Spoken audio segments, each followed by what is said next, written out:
രാഷ്ട്രപതി ഭവനിലെ അമൃത് ഉദ്യാൻ സന്ദർശകരെ ആകർഷിക്കുന്നു. സെപ്റ്റംബർ 15 വരെയാണ് വാർഷിക വേനൽക്കാല പതിപ്പിൽ പൊതുജനങ്ങൾക്ക് സന്ദർശനത്തിന് അവസരം.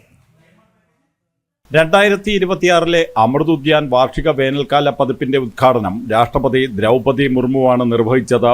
ഓഗസ്റ്റ് 16 മുതലാണ് പൊതുജനങ്ങൾക്ക് സന്ദർശനം അനുവദിച്ചത്. സെപ്റ്റംബർ 15 വരെ രാവിലെ 10 മണിക്കും വൈകുന്നേരം 6 മണിക്കുമിടയിലാണ് പൊതുജനങ്ങളുടെ പ്രവേശന സമയം. അവസാന പ്രവേശനം അനുവദിക്കുക വൈകുന്നേരം 5 മണിക്കായിരിക്കും. അറ്റകുറ്റപ്പണികൾക്കായി എല്ലാ തിങ്കളാഴ്ചകളിലും ഉദ്യാനം അടച്ചിടുന്നതിനാൽ അന്നേ ദിവസം സന്ദർശനം അനുവദിക്കില്ല. തദ്ദേശീയവും വിദേശത്തു നിന്നെത്തിയതുമായ നിരവധി ചെടികൾ പൂത്തുലഞ്ഞു നിൽക്കുന്ന കാഴ്ചയാണ് അമൃത് ഉദ്യാനിലെ മനോഹാരിത.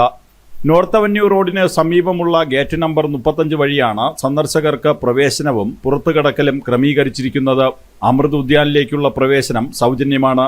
സന്ദർശകർ visit.rashtrapatibhavan.gov.in എന്ന വെബ്സൈറ്റിലൂടെ മുൻകൂട്ടി ഓൺലൈനായി സ്ലോട്ടുകൾ ബുക്ക് ചെയ്യേണ്ടതാണ്. അതാത് ദിവസത്തേക്കുള്ള സ്ലോട്ട് ബുക്കിംഗ് തലേ ദിവസം രാവിലെ 10 മണിക്ക് അവസാനിക്കും. നേരിട്ടെത്തി തത്സമയം ബുക്ക് ചെയ്യാനുള്ള സൗകര്യം ഉണ്ടായിരിക്കുന്നതല്ല. बस हम लोग ये अमृत उद्यान घूमने आए हुए थे, बट अभी ऑनलाइन हमारा टिकट नहीं हो पाया था, तो फिर अब कैंसिल हो गया, फिर नहीं जा पाए.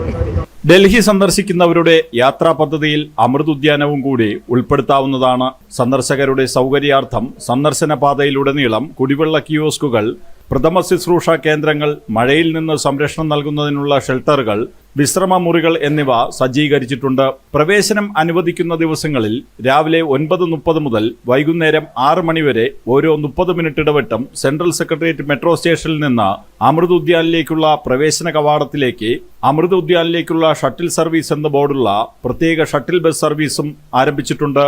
ജനം, ഡൽഹി.